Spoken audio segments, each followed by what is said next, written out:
مکرمہ کے ان افراد کی طرح ہو گئے ہیں جو حضرت ابراہیم اور حضرت اسماعیل کی اولاد میں تھے، لیکن انہوں نے اپنے آباء و اجداد کے مذہب کو بالکل فراموش کر دیا تھا اور کافروں کی سی زندگی گزار رہے تھے۔ نہ انہیں ایمان کا پتہ تھا، نہ فرائض کا پتہ تھا۔ تو جس طرح حضور صلی اللہ علیہ وسلم نے ان کے ساتھ معاملہ کیا کہ اصل توجہ آپ نے ایمان پر مرکوز کی، اور ایمان پر توجہ کو قبول کر لینے کے بعد پھر نماز کے فرائض بتائے گئے، پھر زکوٰۃ کا جہاں تک تعلق ہے ایک لمبے عرصے کے بعد زکوٰۃ فرض کی گئی، تو پہلے مرحلے میں نہیں فرض کر دی گئی، اور روزے کا جہاں تک تعلق ہے مدینہ منورہ میں سن 2 ہجری میں فرض کیا گیا۔ حج کے بارے میں 2 باتیں کہی جاتی ہیں کہ سن 6 ہجری میں اس کی فرضیت ہوئی، یا ترجیح اس کو ہے کہ سن 9 ہجری میں اس کی فرضیت ہوئی۔ اس طرح سے عمل ہوتا رہا۔ آج بھی مسلمانوں کو چاہیے کہ ایسے لوگوں کے بیچ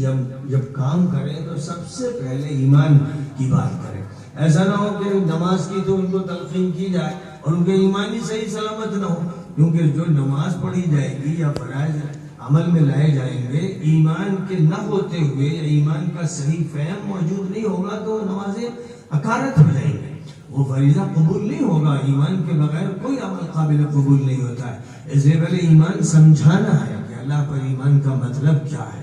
اللہ کی ذات پر ایمان، صفات پر ایمان، اسماء حسنہ پر ایمان، افعال و تصرفات پر ایمان، مجمل طریقے پر صحیح، لیکن اللہ پر صحیح معنی میں ایمان ہونا چاہیے، اور پھر نبی کو کس حیثیت سے ماننا ہے اس کو اچھی طرح سمجھا دینا چاہیے، آخرت پر ایمان کو اچھی طرح سے بتا دینا چاہیے۔ جب ایمان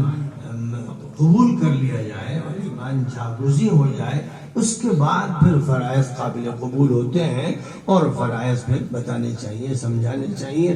یہ ترتیب اگر ملحوظ رکھی جائے تو ایسے ہی ہے کہ جیسے مضبوط بنیاد تیار کی جائے پھر عمارت شروع کی جائے۔ اگر بنیاد نہیں بنائی گئی اور دیوار کھڑی کرنا شروع کر دی گئی تو پھر یہ زیادہ لمبی عمارت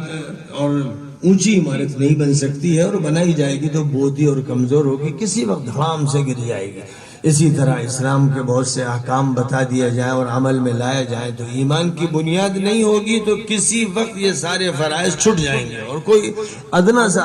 اثر نہیں پڑے گا۔ لیکن ایمان پختہ ہوگا، مضبوط ہوگا، تو پھر فرائض، واجبات، سنن، مستحبات کی عمارت تیار ہوتی چلی جائے گی اور ملٹی سٹوری بلڈنگ بنے گی۔ پھر اسلام مکمل اجزاء کے